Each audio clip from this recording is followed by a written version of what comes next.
Ok, microfones desligados. Vamos então nos entregar na mão de Jesus. Agradecer a Ele esta oportunidade que Ele nos traz nesta noite de podermos nos instruir mais um pouco, conhecer um pouco mais do seu Evangelho, dos seus ensinamentos que Ele nos trouxe e nos deixou. Vamos então nos entregar na mão dele, orando e meditando com Ele por alguns minutos.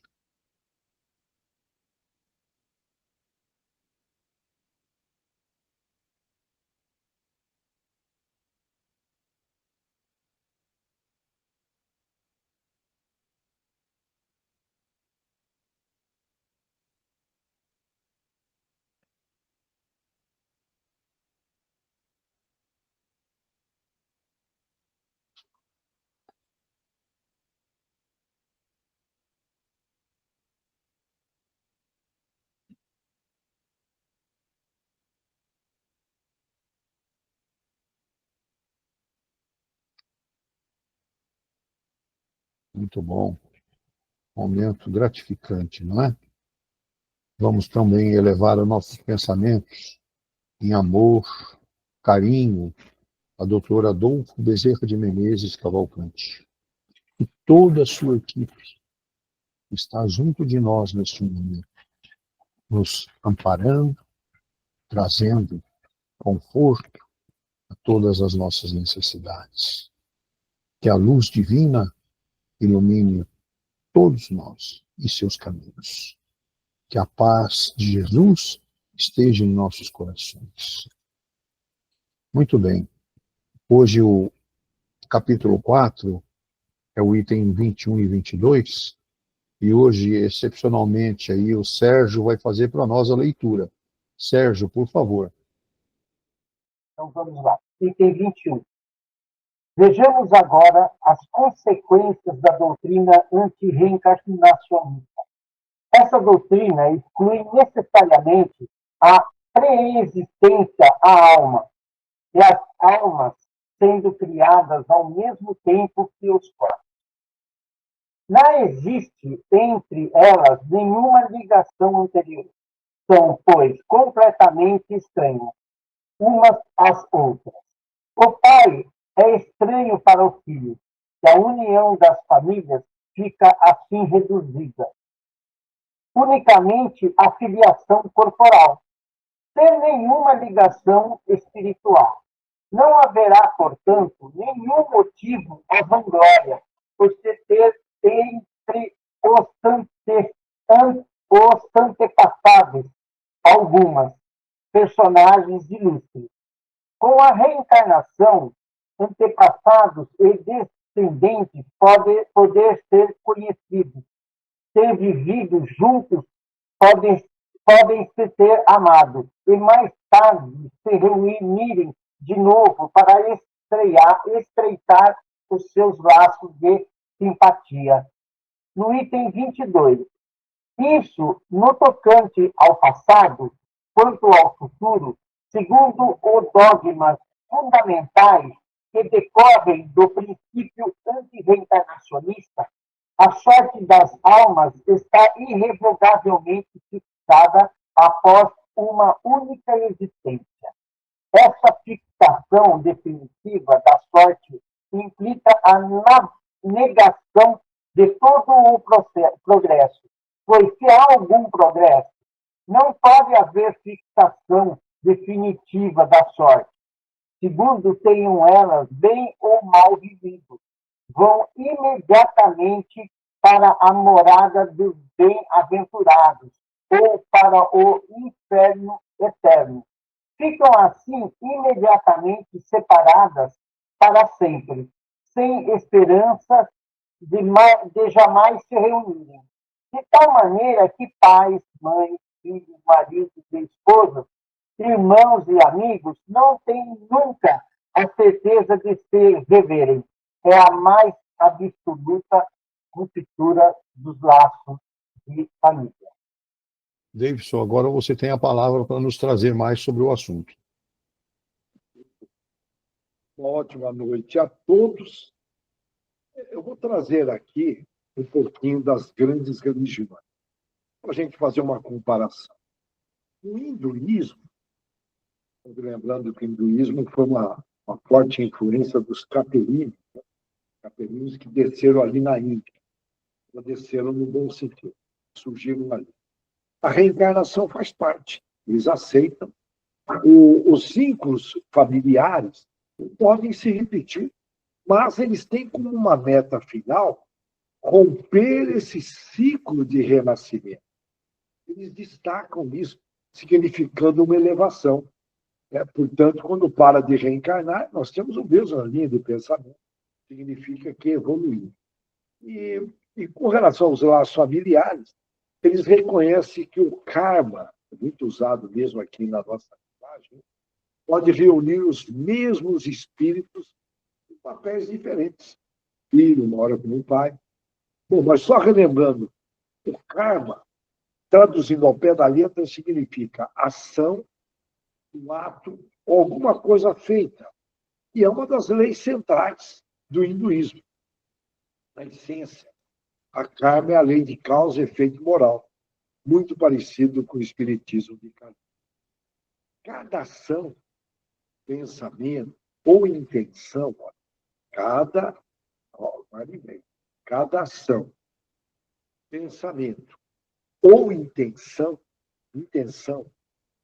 gera consequências que moldam a vida atual e futura de uma pessoa. Depende da causa e efeito.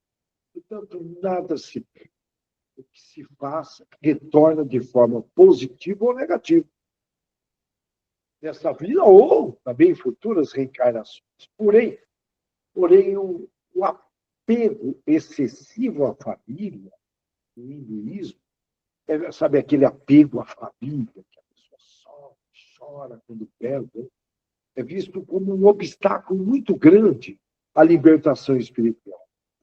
Até parece, nós espíritas, até parece que a gente não vai mais encontrar lá na frente. E vai.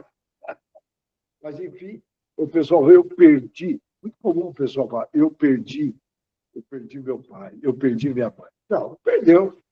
Não está perdido, não. Fica tranquilo, respira. E a diferença está aí no foco, que é manter vínculos eternos e purificá-los até a libertação da reencarnação, fazendo o foco do hinduísmo. E com relação à ação e intenção, no hinduísmo não conta só o que fazemos, mas também a intenção por trás da ação. Um ato feito com egoísmo, por exemplo, apego, ou mesmo ali um ato de violência, gera um karma negativo. Nós chamamos aqui entre nós de caderneta de poupança negativa. Mas tudo bem. Não é uma literatura de Kardec, é nossa. Um ato feito já com compaixão, altruísmo, claro, de egoísmo, desapego, gera um karma positivo. Simples de entender. Negativo, positivo. Se for ver bem, não era para a gente se enrolar. Era para a gente se enrolar. No geral. No hinduísmo, o karma não é uma punição ou uma recompensa divina, sendo o karma positivo ou o karma negativo, mas uma lei natural do universo, que garante, segundo eles, a justiça cósmica, segundo o hinduísmo. E o hinduísmo, hoje, é a terceira maior religião do mundo, atrás apenas do cristianismo e do islamismo. Olha bem, o hinduísmo é a terceira maior religião do mundo. Por isso é muito importante a gente saber que tem muito a ver com o espiritismo de Kardec. A nossa participação é ínfima, uma porcentagem pequena, e, enfim, também vale a pena a gente mencionar. E vamos entrar em detalhes nesse campo. O espiritismo ele tem aí uma outra missão.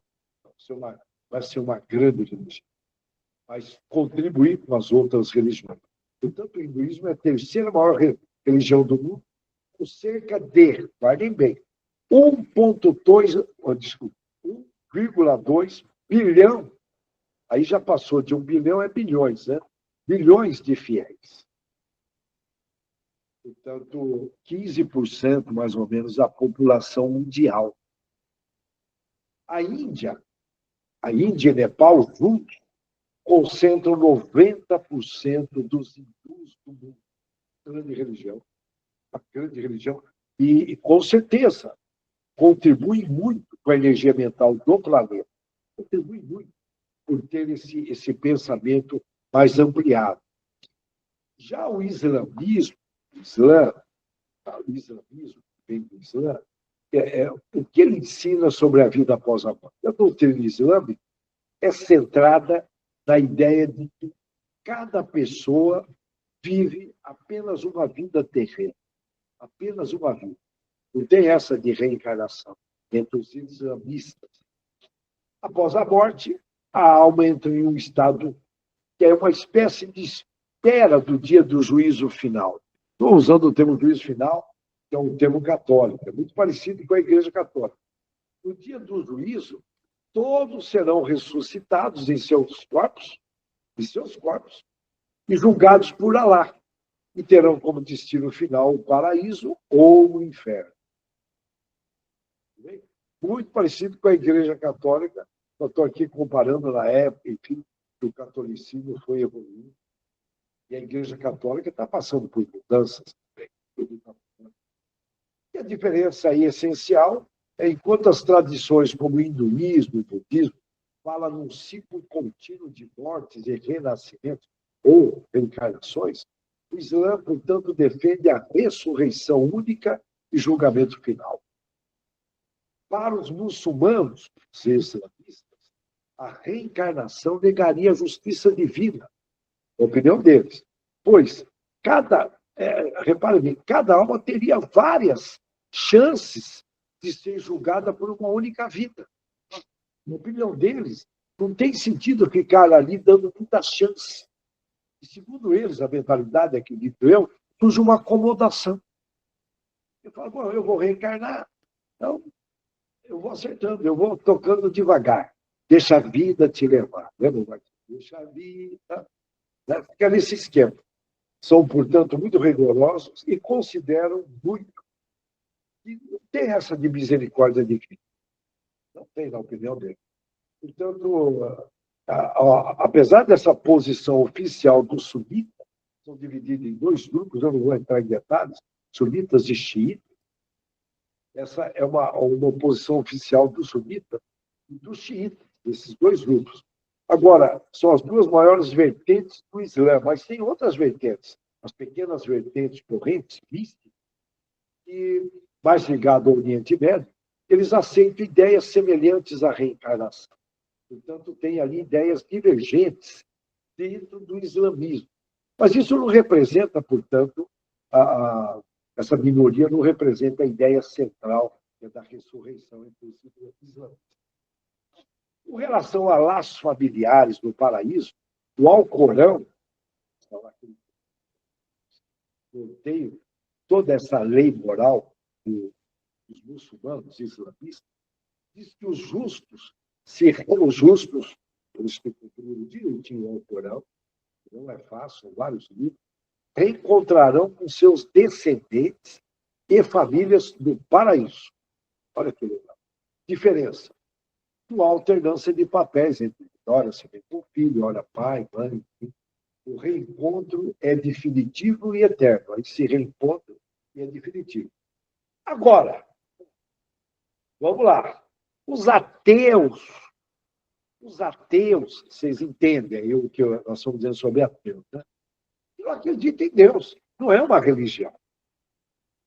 No Brasil tem todas as religiões se encontram. É incrível. Eles estão no meio das religiões. Eu estou perguntando, mas por que estão no meio das religiões? Aí dá uma conversa danada. Os ateus acreditam em reencarnação? Não. Por definição, o ateísmo é simplesmente a não crença em Deus. Isso significa que os ateus não têm uma posição sobre reencarnação. Não acreditam. E muitos ateus acreditam, logicamente. Eu estou falando muitos, né? Porque a hora que aperta, muitos falam, pelo amor de Deus, já vi casos de uma amigo. Enfim, mas muitos ateus não acreditam em vida após a morte, como não acreditam em Deus, entendendo que a consciência é um produto do cérebro. Olha só. Outros, mesmo sendo ateus, sem acreditar em Deus, podem acreditar em reencarnação e algum tipo de continuidade da consciência. Isso está em aberto, porque hoje todo mundo está questionando, tem muitas divisões nesses grupos. E o ateísmo não é uma religião, é uma postura filosófica. Não são religiosos. Ou seja, repetindo, a maioria dos ateus, a maioria rejeita a reencarnação. Mas alguns aceitam essas ideias próximas. Portanto, é importante que a gente saiba disso. E é uma filosofia materialista. Imagine, se eu sei que eu não vou renascer, eu tenho que aproveitar o máximo dessa vida, eu quero aproveitar o máximo, o máximo. E aí que o mal deita e rola na cabecinha, na cabeça dos ateus. Eu estou aqui menosprezando, eu respeito. Eu tenho até umas teorias, né? As vítimas, na minha opinião, como espírito, vítimas da Inquisição, que passaram pelas salas de tortura, pelas salas de prazeres, que eles falavam em nome de Deus e torturavam. Muitos veem como ateus, considerando essa lembrança do inconsciente. Então, por favor, não estou aqui, não estou aqui menosprezando, quando eu falei a ideia de cabeça. Ampliar, todos nós precisamos ampliar. A consciência termina, na visão deles, com a morte. E a morte acabou. Então, nós temos que tomar muito cuidado, né, com essas análises. Laços familiares, as conexões emocionais, só tem valor durante a vida. Há esses reencontros após a morte, na opinião dele. Diferença. Qualquer ideia de reencontro ou continuidade é vista como uma crença aí, subjetiva. Não tem nada a ver. E o ateísmo podemos dizer que é um posicionamento mais intelectual e social e tem origens históricas. Na Índia antiga, quando vieram os capelinos, e surgiu ali algumas escolas filosóficas, bem antes de Cristo, hein? Como os Carvaka e mesmo Lokayata. Muito mais os Carvacas, era um grupo pequeno, de 400 pessoas, século VI antes de Cristo. Eles já defendiam que não existia alma, vida após a morte, ou Deus, e só matéria. Eles batiam nessa tecla, diferente da maior parte dos indianos, que acreditavam em Deus único, eram mais espiritualistas. Na Grécia Antiga, filósofos como Demócrito, Epícoro, isso no século ali IV até o século IV ao século III antes de Cristo, já defendiam explicações naturais para o mundo sem necessidade de deuses. Na China, o taoísmo e o confucionismo do Confúcio, havia um foco mais ético e filosófico em cima do ateísmo. E alguns pensadores, alguns apenas, negavam deuses pessoais. Já na Idade Média, eu estou fazendo um balanço, o ateísmo ele era explícito, era explícito, mas num pequeno grupo, e era muito raro, sabe por quê? Porque as sociedades cristãs e islâmicas, elas negavam a existência de Deus, ou melhor, deixa eu melhorar a explicação. Eles perseguiam quem negava a existência de Deus.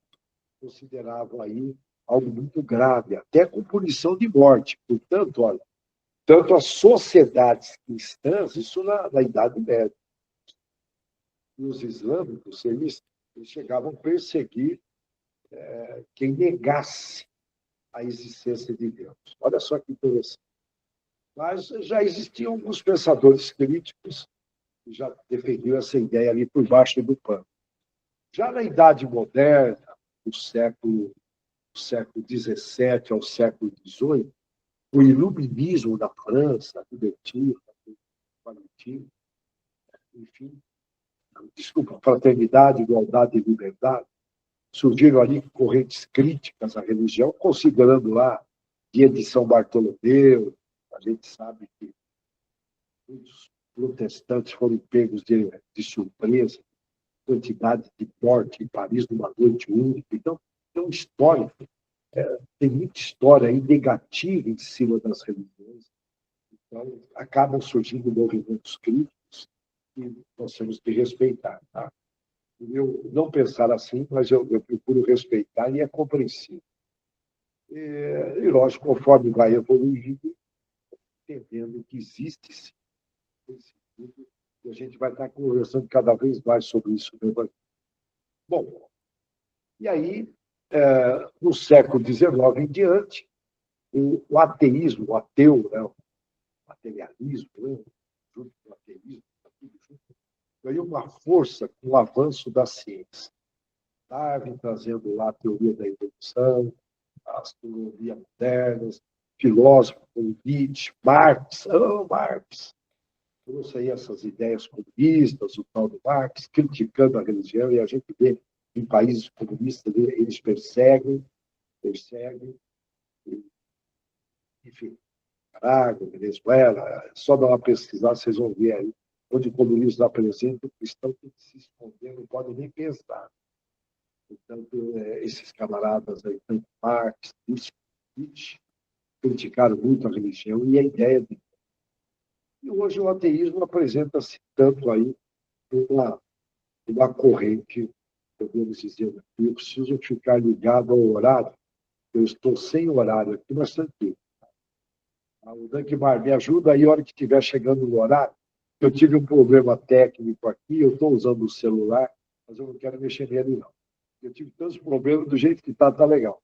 Então, veja bem, dá um berro aí para nós, a hora que chegar, mais ou menos, 8h40. Então, veja bem, e aí, em resumo, o ateísmo não é uma religião.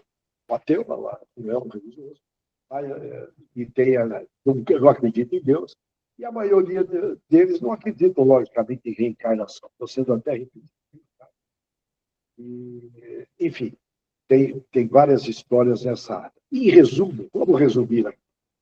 O espiritismo, o hinduísmo e parte do espiritualismo moderno concordam que reencontros ocorrem, tá? Principalmente quando tem o amor. Acontece, tá? Quando não tem amor, vai um de cada lado. Interessante a energia do amor. Ao morrer vai um de cada lado. Mas, portanto, concordo que esses reencontros ocorrem e os papéis mudam. A hora você pode vir como pai, como filho, como irmão. E o amor se expande, ele se desenvolve dentro do espiritismo, hinduísmo e parte do espiritualismo moderno. Já o cristianismo católico, o islamismo, fala em reencontro, mas uma única vida, e sem reencarnação. Portanto, e o materialismo, portanto, só fazendo um resumo, rejeita qualquer continuidade. O materialismo que é o ateísmo. Eu vou contar uma história que aconteceu comigo, que eu acredito que eu nunca contei. Isso é fascinante. Em 1986, eu fui fazer um curso nos Estados Unidos, na Geórgia. 1986. Geórgia, Estados Unidos, cidade de Atlanta. E conforme eu cheguei lá, na época, diziam que os americanos eram muito frios. Eu cheguei na residência dessa senhora Mabel, eu tinha lá meus 29 anos, trabalhava, enfim, fora do Bauru, e a Mabel tinha 62 anos, ela me tratou tão bem, mas também queria me levar para vários lugares, o carinho fora do produto, queria levar com um grupo de amigas, eu estava sem tempo estudando, tinha alguns amigos morando lá, ela fazia coisas que não deveria. Eu estava na casa dela, uma espécie de pensão, ela recebia estudantes. Eu era um estudante cada vez. E ela, preocupada, ela que me acordava, deles, batia, ficava esperando eu chegar, coisa que eu falei, caramba, carinho que aqui entre nós, eu até então não tinha tido aqui em Bauru, mesmo entre familiares, eu estranhei. E eu vou lá no encontro com amigos, uma reunião lá festiva, de repente uma moça vem conversar comigo, um pouco mais velha, e eu falei que eu não falava bem inglês, eu estou contando em detalhe, eu não falo bem inglês, tal, né? Por favor, poderia falar devagarinho inglês? Que língua você fala? Eu falo português. Pode falar português, que eu estudei Camões, morei na Espanha, eu vou falar português, né? E essa moça me tratou tão bem, me levava para todo lugar, me levava lá, conversava com a Mabel, uma moça do bem, a Mabel, numa cidade cheia de preconceito, incrível, ela me levava, enfim, tem uma história aí muito bonita. Mas vamos lá, eu tenho que resolver. Não fiz nada para merecer, mas nada, porque eu estudava, eu só estava aprendendo, usufruindo. E na minha partida, deu lá uns 28 dias, 29 dias, a Mabel fez um churrasco para mim, eu era um simples estudante, o churrasco no padrão americano, e eu se despedindo, e na minha partida ela me abraçou e chorou. Vamos ver, vamos ver. E a Susan, que me levou no aeroporto, me abraçou e chorou. Eu falei, caramba, se existe gente fria, são os brasileiros, não são os americanos. Foi a primeira reação. Os brasileiros aqui do Sudeste, do Sul, do Nordeste, já é um pouco mais caloroso. Tá bom, hein? A impressão lá. Na época eu falei, eu mapeei o Brasil, eu falei, nossa, o Nordeste é caloroso. O que está acontecendo? Os Estados Unidos são frios, materialistas. Nada disso. E a Baby, uma pessoa simples, a Susan simples, eu falei, meu Deus, né? Choraram, e eu não comentei com ninguém, estou numa reunião lá no Paiva, estava a minha irmã Elaine, são testemunhas, a minha mãe. E o mentor vira, num dado momento, depois que eu tinha voltado, o André, acho que conheceu essa reunião, não sei se ele esteve presente, e o mentor falou, ô filho, você esteve no estrangeiro, né, filho? Steve, você estranhou dois casos, você estranhou, né? E na época eu estava questionando muito o espiritismo. Essa fala foi depois de um tempinho, de 86, eu não sei precisar. Não sei precisar quando que era. E não sei precisar, muito exatamente, tá? Mas foi depois de 1987. E ele falou, você estranhou, né, filho? Eu estranhei. Você sabe por que chorar? Por quê? Parentes de vidas anteriores. Ele falou, por isso você foi muito bem tratado.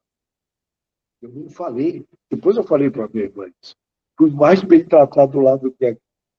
Eu falei, na boa, não tenho nada, faz parte. E, motivos diversos, não sei. E o mentor falou, amanhã, para mim, falou, amanhã, dá atenção ao senhor de telhado branco. E não era um sábado de manhã, era um tal do SESI, eu não lembro exatamente qual era essa, onde é o Max Confiança, aqui em Bauru, interior do estado de São Paulo, para quem está assistindo de fora. Estou lá conversando com o gerente, chega um senhor de cabelo branco, e chama o gerente vai para o depósito. Aí eu olho para esse senhor, esse mentor, Davidson, é ele. Eu pego o livro para ele e falo, está tudo bem com o senhor? Ele falou, olha, mais ou menos. No dia seguinte, ele falou, olha, a minha esposa morreu. Eu lembro que eu botei a mão no ombro dele e fui inspirado. E não era essa esquina. Se eu não me engano, tinha Coca-Cola, além de Rafael Maurício ali. Era totalmente diferente. Eu parei na esquina, uma manhã ensolarada, sábado, eu estava tranquilo, eu estava trabalhando. Só sei que eu fui com ele até lá, inspirado. A bala não foi minha. Eu só sei que ele sorriu. Então, depois disso, eu falei, Deus, se você não acredita em reencarnação, o que mais você quer, Deus? E tem certas pessoas que tem que acontecer tanta coisa para ele falar. Tem que acontecer. Eu faço pergunta para alguns amigos: o que mais vocês querem que aconteça para vocês enxergarem? Pô, qual é a dificuldade? Tira essa trava dos olhos, irmão. E foi. Eu estou falando isso porque depois dessa, eu não tenho condições. Eu tenho testemunha, minha mãe e minha irmã. Minha Elaine, que alguns conhecem. Eu quis contar essa história porque é uma história muito, muito bonita. E procurei a Susan recentemente, não sei se é ela, mas o Facebook possibilita isso, né? Fantástico, fantástico. Então, olha, como nós somos de horário, tranquilo, Dankmar, que horas são? Estamos no horário? Eu não estou ouvindo. Tem 10 minutos ainda, Davis. 10 minutos. 10 minutos, David. Obrigado, obrigado. Olha, eu tive aqui só um segundinho, tá? Tem 10 minutos ainda. Legal, legal. Tá? Dora, ok. Eu estou só mudando aqui, só um segundinho aqui, só um segundinho, eu tive um problema técnico aqui. Ele estava escorrendo. Então, olha, voltando para cá. Está lá no texto. Vejamos agora. Eu vou trazer aqui as consequências dessa doutrina antirreencarnacionista. Vamos imaginar, estou chamando de doutrina, nem é doutrina. A doutrina seria ciência, religião e filosofia. Tira a palavra doutrina. Tá? Okay? Portanto, eu vou usar o termo filosofia. Ela necessariamente anula a pré-existência da alma. Anula. Tudo bem, Ana? E aí, eu gosto de lembrar do Mozart. O Mozart não foi gênio. Ele se preparou em algum lugar antes. Senão Deus seria injusto. Deus, o Mozart vai ser gênio, aquele menino não vai ter genialidade. Não. Está tudo muito claro, claro. Mas vamos lá. Olha, considerando isto, em outras palavras, afirma-se que a alma já vem inteligente.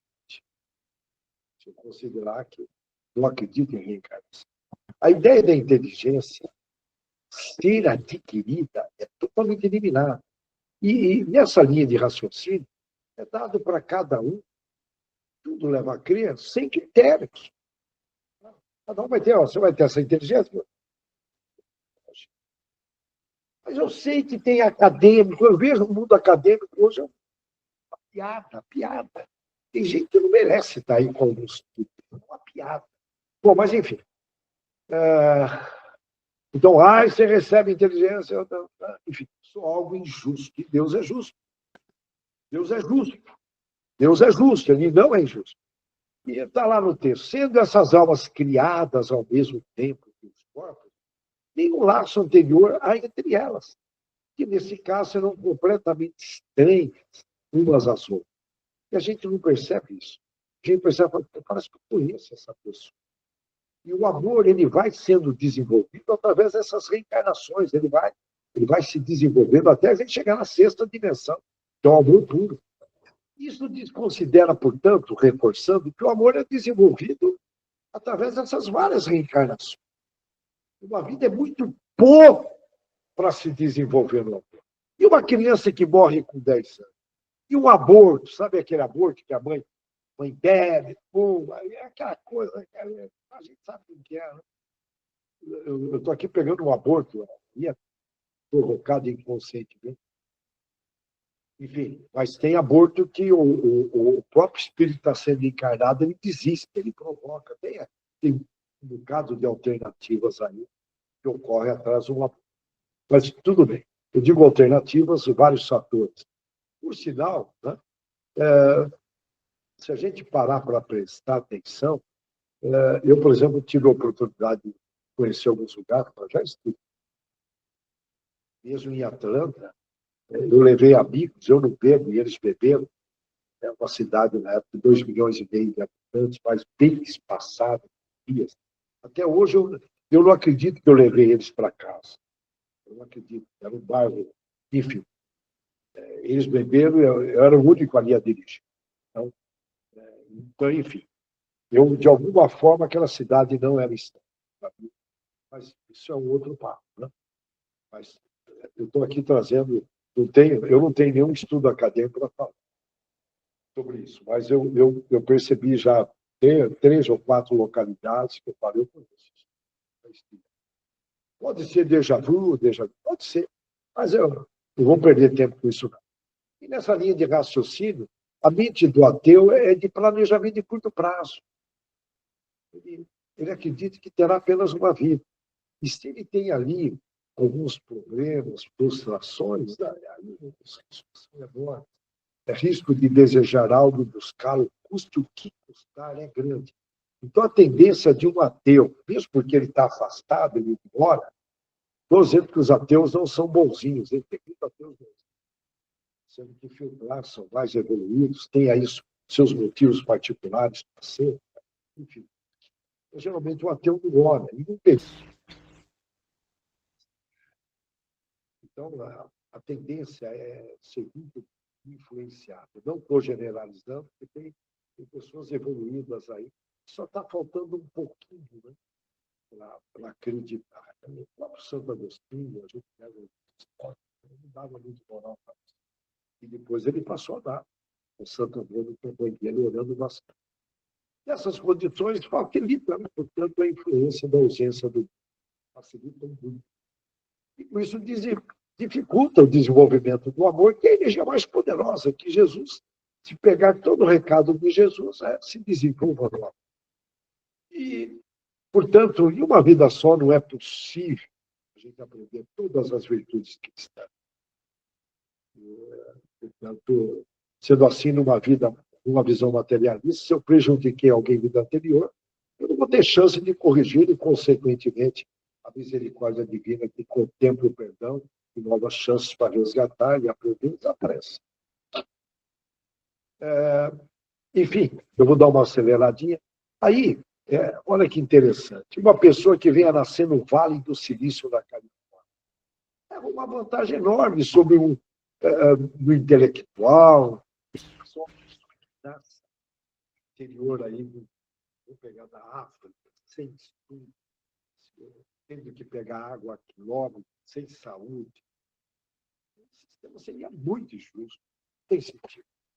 E como fica hoje uma criança na Ucrânia que desencarnou vítima de uma explosão, não tem sentido. Eu acho que nós temos aí muitas comprovações.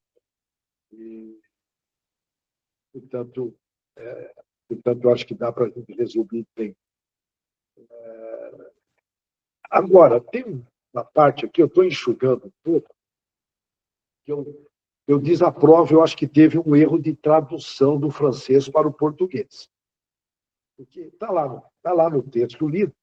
Não há, então, motivo algum para quem quer que seja glorificar-se de haver tido por antepassados tais ou tais personagens ilustres. Olha bem, no texto está lá, no texto lido. Tá? Não há, então, motivo algum para quem quer que seja glorificar-se de haver tido por antepassado um personagem ilustre. Vamos supor que o Carlos Chagas, que virou o André Luiz, vamos supor que eu descubro que ele foi um parente meu. Eu achei estranho esse texto, porque nós espíritas, vamos lá, com o maior respeito, esse texto não agrega valor nenhum. Pois o que muda eu ter tido como parente um personagem ilustre é como eu dizer, sou amigo de uma grande autoridade. O que muda? O que isso muda em minha vida para melhor? Nada. Perceberam? Eu tenho que cuidar, sim, da minha reforma íntima. Eu tenho que cuidar de mim. Eu tenho que olhar, meu avô foi rei em vidas anteriores, ou eu fui indígena. Isso não muda nada.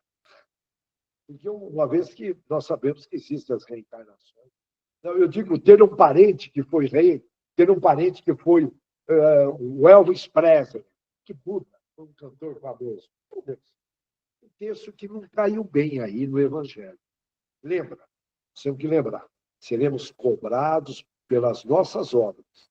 Eu li e reli esse texto. Não adianta eu querer terceirizar para parentes. Olha, eu tive um parente que foi o Abraham Lincoln, presidente dos Estados Unidos. E daí? E você, meu irmão? O que você tem feito de bom? Bom, eu tenho minhas dúvidas. Essa tradução aí, eu não sei, tem alguma coisa pegando aí. Eu reli umas 3, 4 vezes. Eu estou deixando essa observação, mas vamos tirar proveito dela. Com respeito. A gente sabe como são essas traduções. Uma vergonha pode mudar tudo. Tá? Voltando para cá, para nós espíritos. Com respeito. Cuide da sua vida, cuida da prática de toda essa bagagem que nós estamos tendo. Porque não adianta eu ter um mundo de... E eu vou deixar essa pergunta. que a gente tem feito com tudo isso que nós estamos obtendo? Eu tenho colocado em prática. O mundo está cheio de conversa. Nós seremos avaliados pelo fruto. Você conhece a árvore pelo fruto, pela obra, não pela conversa, pela aparência. Olha, eu sou isso, sou MBA, sou pós-graduado, sou CEO de uma grande organização. Não vai valer nada se nós contribuirmos com o projeto de Jesus. Bom, eu paro por aqui e Deus abençoe a todos. Peço desculpas à participação, eu tive que ficar no celular. Deus abençoe a todos. Valeu, muito bom. Vamos então agora passar a mensagem do Dr. Deolindo. O André tem a palavra. André, por favor. Ele vai se aprofundando, né? Conforme a gente vai trabalhando o Evangelho, né? E hoje falando um pouco sobre as crenças, vamos dizer assim, né? Da reencarnação ou da não reencarnação. Os reencarnacionistas que assim aceitam várias vidas, ou daqueles não reencarnacionistas que aceitam apenas uma única existência. Falamos dos indianos, dos muçulmanos, dos ateus, dos católicos, né? Onde cada um, dentro da sua condição, acaba por interpretar a sua filosofia. Mas nunca podemos esquecer, né, de que todas as filosofias nos levam a um único fim, que é Deus. E Deus, como nós já sabemos, é a inteligência suprema do universo. Então, ele rege a tudo. É dentro do contexto da sua criação, quando falamos dos mundos, das pluralidades das existências, dos seres, que assim faz parte dessa criação divina e maravilhosa, onde nós temos que parar um pouquinho e refletir. Dentro dessa criação, estamos dentro do mundo criado por Deus? Sim. Somos uma criatura criada por Deus? Sim. Existem outros mundos? Sim. Existem mundos inferiores, mundos idênticos ao nosso, mundos superiores ao nosso? Sim. Existem seres ou criaturas divinas inferiores a nós, igual a nós, superior a nós? Sim. Mas como que pode isso? É uma pergunta que nós temos que fazer. E quando buscamos entender o aperfeiçoamento do ser, não vou nem falar na reencarnação do ser, no aperfeiçoamento, no desenvolvimento do ser, em todos os sentidos que necessários se fazem, no intelectual, no sentimental, no moral, no material, no divino. Temos nós, por necessidade de buscar as explicações. Quando, né, perguntamos, mas como que tem aqueles mundos inferiores, ou no mundo que nós habitamos, seres que estão tão atrasados, para não confundirmos a cabeça de ninguém? Por que se eles estão atrasados? Criaturas divinas, que ainda estão caminhando no seu aprendizado, caminhando na sua libertação, mediante o conhecimento que vai adquirindo no dia a dia. Tem eles a obrigação de já acreditar piamente de que, através do processo reencarnacionista, temos nós as oportunidades de nos reencontrarmos com os seres da qual vivemos, ou que cada oportunidade divina que reencarnamos num novo corpo um novo local, de um contexto de prova, da qual nos é necessário, é o que pode nos proporcionar o progresso evolutivo. Pode até nem acreditar ou não ter a devida capacidade de conhecimento para isso. Mas uma coisa é clara: a lei divina ela impulsiona a todos a evoluir, porque é uma lei natural, é inato em cada ser. Então, por mais que tenhamos nós as nossas comodidades, prefiro assim dizer, estamos sempre em processos de aprendizagem e evolução. Conforme a evolução vai vindo, conseguimos nós enxergar outras coisas. Então, no nosso próprio mundo, temos condição de ver isso. Poxa, estou eu na condição mediana. Já acredito na parte reencarnacionista.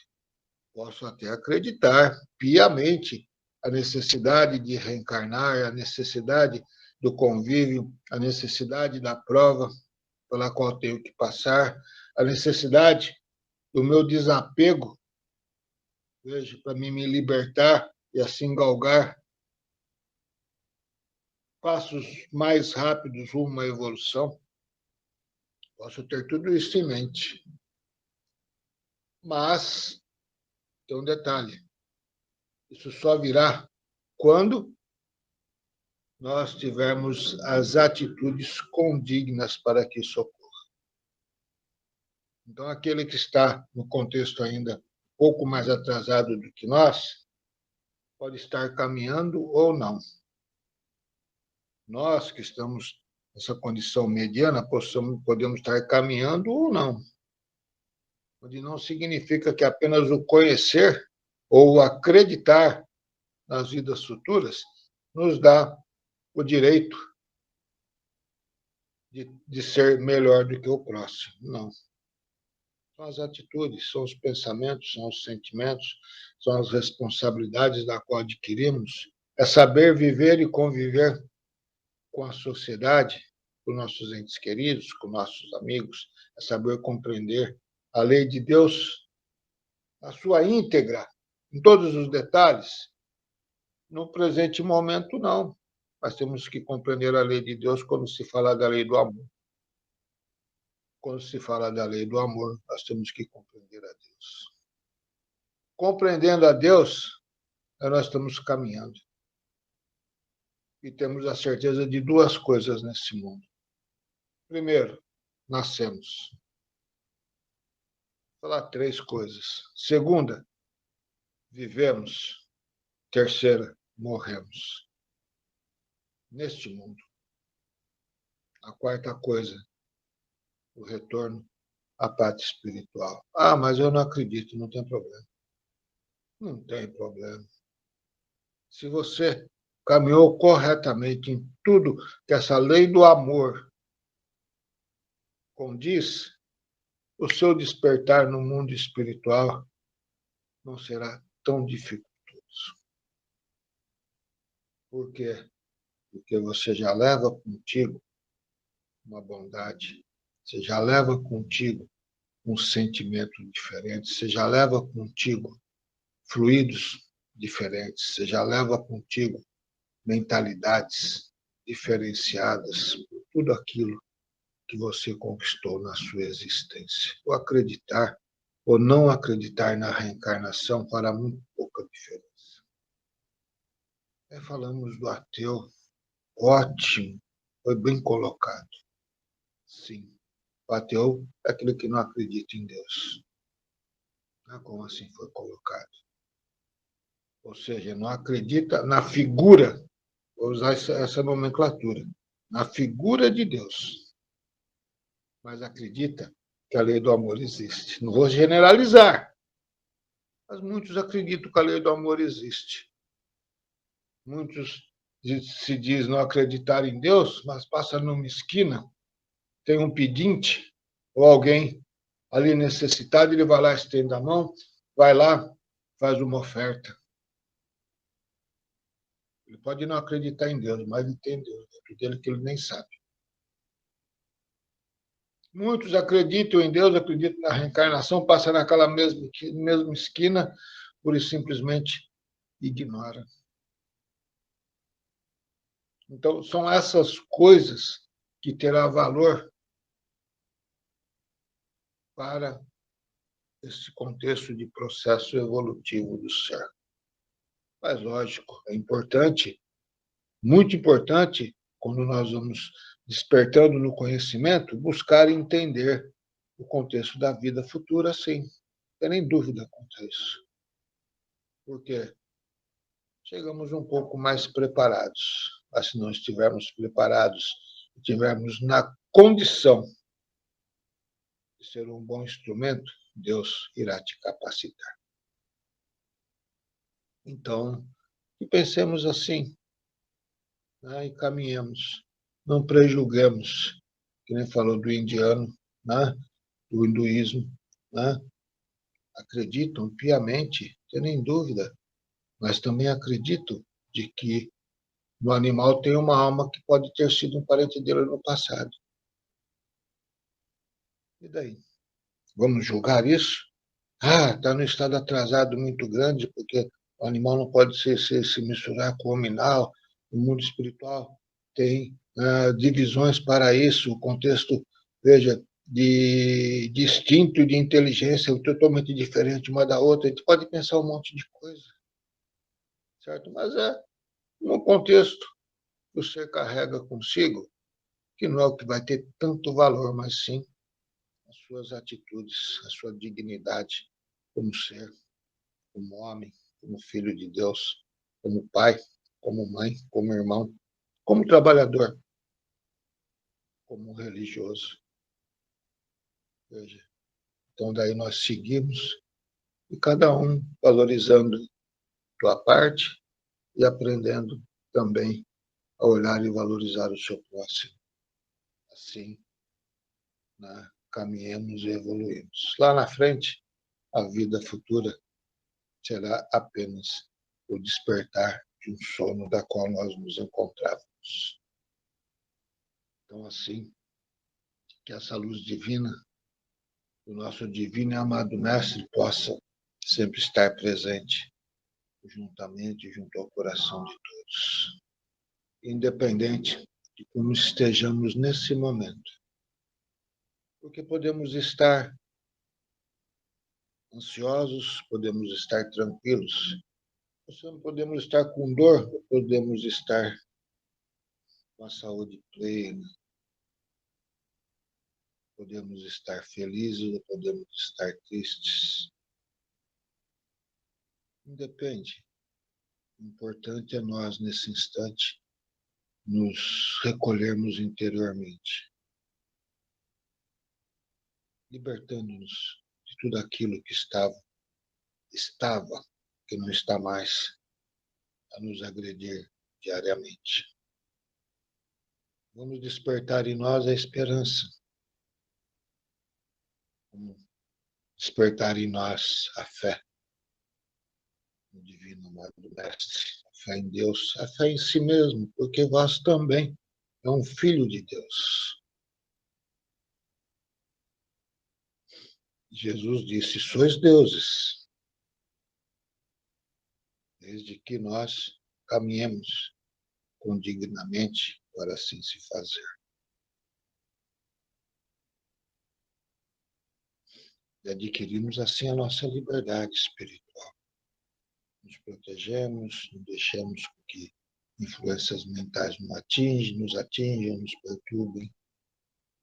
Equilibramos a nossa mente, equilibramos o nosso padrão fluídico, o nosso corpo perispiritual, nosso corpo físico. Sente gradativamente essa melhora, essa cura. E assim nós vamos caminhando diariamente. Iluminamos os nossos lares nesse momento com pensamentos evolutivos, condignos, elevados a Deus dentro das nossas orações.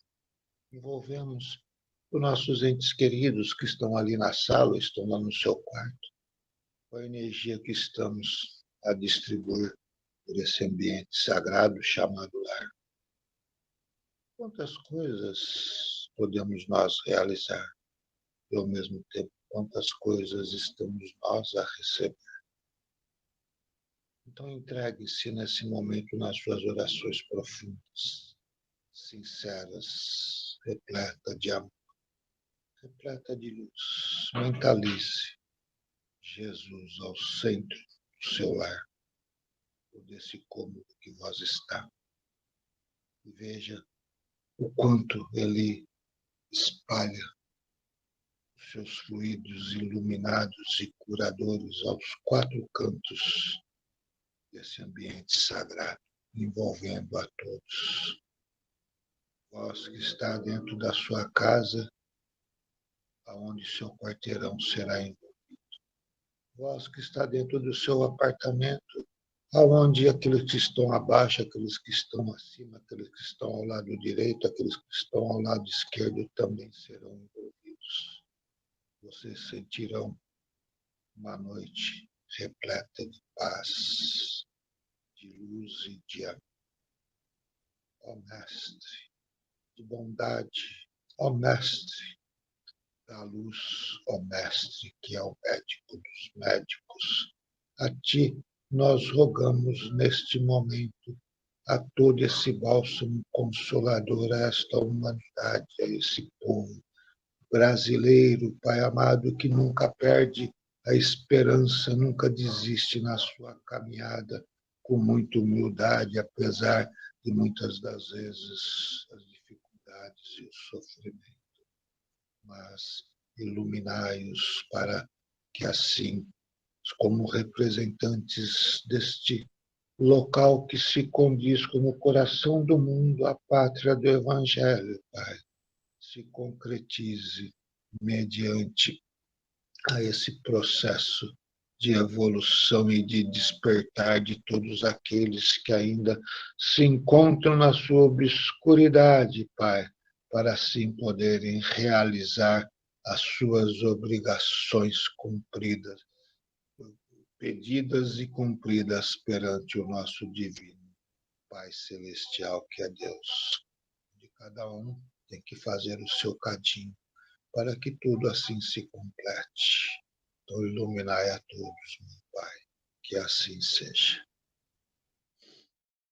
Receba, doutor Deolindo, o nosso carinho e gratidão, as palavras tão carinhosas que nos trouxe, o conforto a todos nós que recebemos esta energia, esta egrégora que formamos, de amor, de luz e de paz. Gratidão, gratidão.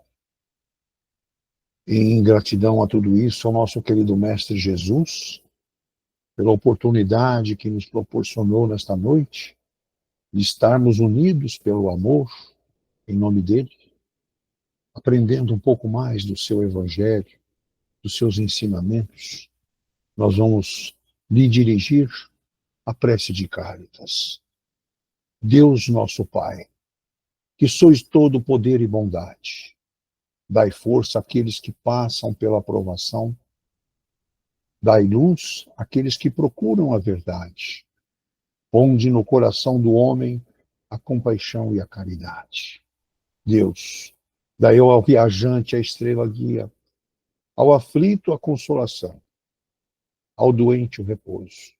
Pai, dai ao culpado o arrependimento, ao espírito a verdade, à criança o guia, ao órfão o Pai. Que a vossa bondade se estenda sobre tudo o que criaste. Piedade, Senhor, para aqueles que não vos conhecem, e esperança para aqueles que sofrem. Que a vossa bondade permita aos espíritos consoladores derramarem por toda parte a paz, a esperança e a fé. Deus, um raio, uma faísca do vosso divino amor pode abrasar a terra. Deixa-nos beber na fonte dessa bondade fecunda e infinita, e todas as lágrimas secarão, todas as dores acalmar-se-ão, um só coração, um só pensamento subirá até vós, como um grito de reconhecimento e de amor, como Moisés sobre a montanha. Nós vos esperamos com os braços abertos, ó bondade, ó poder, ó beleza, ó perfeição. Queremos de alguma sorte merecer a vossa misericórdia. Deus, dai-nos a força no progresso de subir até vós. Dai-nos a caridade pura. Dai-nos a fé e a razão. Dai-nos a simplicidade, que fará de nossas almas o espelho onde refletirá um dia a vossa santíssima imagem. Que assim seja. Que Jesus nos abençoe e traga aos nossos lares esta luz e energia maravilhosa. Que assim seja. Muito obrigado. Uma boa noite a todos.